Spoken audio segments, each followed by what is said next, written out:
बिस्मिल्लाहिर्रहमानिर्रहीम। अस्सलाम वालेकुम। मैं आपका मेज़बान समी इब्राहिम और आप हमारा सोशल मीडिया देख रहे हैं। इतवार की शाम है और 3 मई आज तारीख है। इस वक्त पाकिस्तान में एक बहस है। मौजू वही होगा, कॉन्स्टिट्यूशन 1 एवेन्यू पर जो अपार्टमेंट्स हैं, अबसार आलम साहब के जो गुफ्तगू है। और अब बहुत सारे वो सहाफ़ी जो नून लीग के यानी मियाँ नवाज शरीफ साहब के बड़े करीब समझे जाते हैं, मरीम साहबा के, वो भी आ गए हैं और वही बात कर रहे हैं जो अबसार आलम बात कर रहे हैं। निशाना कौन है? मोहसिन नकवी है। ये याद रखिए कि मोहसिन नकवी का परसेप्शन, जो मैं पिछले वीलॉग में भी बता चुका हूँ, ये कहा जाता है कि वो एक शख्सियत के बहुत करीब हैं और उनके पास वज़ीर आज़म से भी ज़्यादा इख्तियारात हैं। वो इतने पावरफुल हैं कि सीडीए में वज़ीर आज़म कुछ नहीं करवा सकता और मोहसिन नकवी साहब करवाते हैं। और तमाम जो जो महकमे जिनमें उनकी जाकर वो बैठते हैं, काम करते हैं, वहां पर जब मोहसिन नकवी को बात कर देता है तो फिर कोई उसको रद्द नहीं कर सकता। ये स्टेटस था मोहसिन नकवी का, अभी भी है। और जिस तरीके से मैं देख रहा था, आमिर इलियास राना साहब ने जिस तरीके से बात की है, मोहम्मद मालिक साहब ने जिस तरीके का बीपर दिया, और भी मैंने आपको नाम बता सकता हूं जो बुनियादी तौर पर इस हुकूमत के नज़दीक हैं लोग, वो किस तरीके से उन्होंने मोहसिन नकवी साहब को निशाना बनाया। अच्छा, कुछ लोग ऐसे हैं वेरी सरप्राइजिंगली जो एस्टेब्लिशमेंट के भी नज़दीक हैं, उनकी तरफ से भी इसी तरह की गुफ्तगू आ रही है। तो अभी ये समझ नहीं आ रही कि ये जो मामला है ये क्या है। लेकिन हमारा निज़ाम जो है वो कितना ये फ्रेजाइल है, कितना स्ट्रांग है। हुकूमत तो ये दावा करती रही है ना कि जनाब स्टेबिलिटी, और अब पाकिस्तान में इन्वेस्टमेंट आएगी और अब पाकिस्तान जो है तरक्की की राह पर है और यहाँ पर कोई निज़ाम डीरेल होने का अंदेशा नहीं है। ये एक हम बयानिया पाकिस्तान के जो टेलीविज़न हैं उनसे हम सुनते रहे हैं, और जो भी अकाबरीन है इस हुकूमत के, चाहे वो इनके मुशीर हैं या इंफॉर्मेशन से उनका ताल्लुक है, उन्होंने यही आके बताया कौम को कि अब क्राइसिस ओवर हो गया, हमने सियासत ज़ाया कर दी है, रियासत को बचा लिया है और पाकिस्तान बहुत ही मजबूत रास्ते पर अब चल पड़ा है और कोई इसके निज़ाम को ख़तरा नहीं। लेकिन आज सिर्फ एक पिछले 2 दिनों में जो ये कॉन्स्टिट्यूशन 1 के हवाले से जो बातचीत हुई है, माशाल्लाह की बात हो रही है। सबसे पहले असद तूर साहब ने कहा कि एक जगह पर माशाल्लाह डिस्कस हुआ है। सुहेल वड़ैच, उनका कॉलम है आज का, जिसमें वो ये बयान फरमा रहे हैं और उन्होंने एक पूरा थीसिस दिया है कि जो मार्शल है वो क्यों इस मुल्क के लिए खतरनाक हो सकता है और क्यों ये जो उन्होंने तशबीह दी है आइन को एक बुरके की, और वो कहते हैं कि इस बुरके ने ये छुपाई हुई है हर चीज, और ये अगर आपने इस आइन और जमहूरियत के बुरके को उतार दिया तो आपके लिए बड़ी प्रॉब्लम होगी। अच्छा, एक सबसे पहले तो मेरा उनसे इख्तलाफ ये है कि बुरका बुरका नहीं है, कोई बादशाह नंगा है।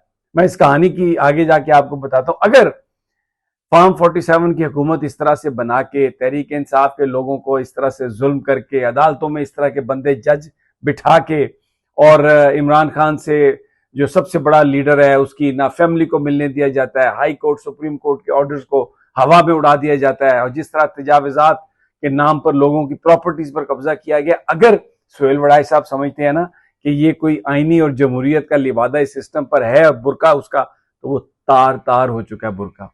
इस तरह से तार तार हुआ, इतने बड़े बड़े रोशनदान है उस बुरके में और सब कुछ नजर आ रहा है कि कौन क्या कर रहा है। तो इसलिए उनकी ये जो गुफ्तगू का आगाज है ना कि बुरका और पर्दा, ये तो मैं उसको तो तस्लीम मैं नहीं करता। मैं उनको वो अब खुशफहमी, मतलब बादशाह नंगा वाली बात है कि अब कब कोई आके आपको बताए। बाहर लोग तो बात कर रहे हैं, लेकिन जिन ईवानों में आप रहते हैं उन ईवानों में लोग इतने खौफजदा हैं, लोग इतने बुजदिल हैं, उनमें इतनी हिम्मत नहीं है कि वो ये कह सकें कि बादशाह नंगा है। जो कुछ भी हो रहा है तमाम लोगों को पता है। आप जाइए किसी रिक्शा वाले से पूछें। और ये जो आर्गुमेंट दे रहे हैं ना सुहेल वड़ाई साहब, पिछले 4-5 माशाल्लाह का जिक्र करके, और उन्होंने कहा है कि ये अब ये इस नतीजे पे पहुंची है एस्टेब्लिशमेंट भी सियासी जमातों के साथ मिलकर कि माशाल्लाह लगाने की जरूरत कोई नहीं, इस बुरके के अंदर रह के जो कुछ आप करना चाहते हैं कर लें। वो बुरका मौजूद है जो आप जिसको बुरका समझते हैं, लेकिन यूरोपियन यूनियन ने आपसे ये कहा है कि GSP+ का स्टेटस मिलने के लिए अगर आपने इसको कायम रखना है तो आपको बहुत कुछ करना पड़ेगा।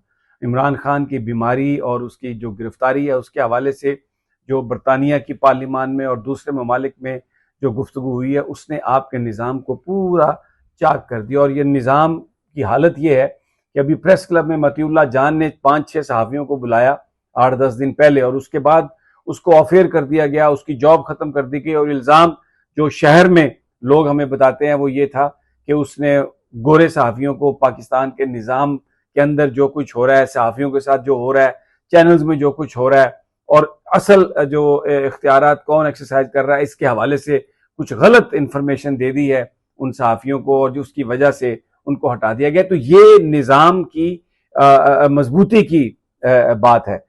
और मैं आपको ये बताऊं जनाब सुहेल वड़ाई साहब कि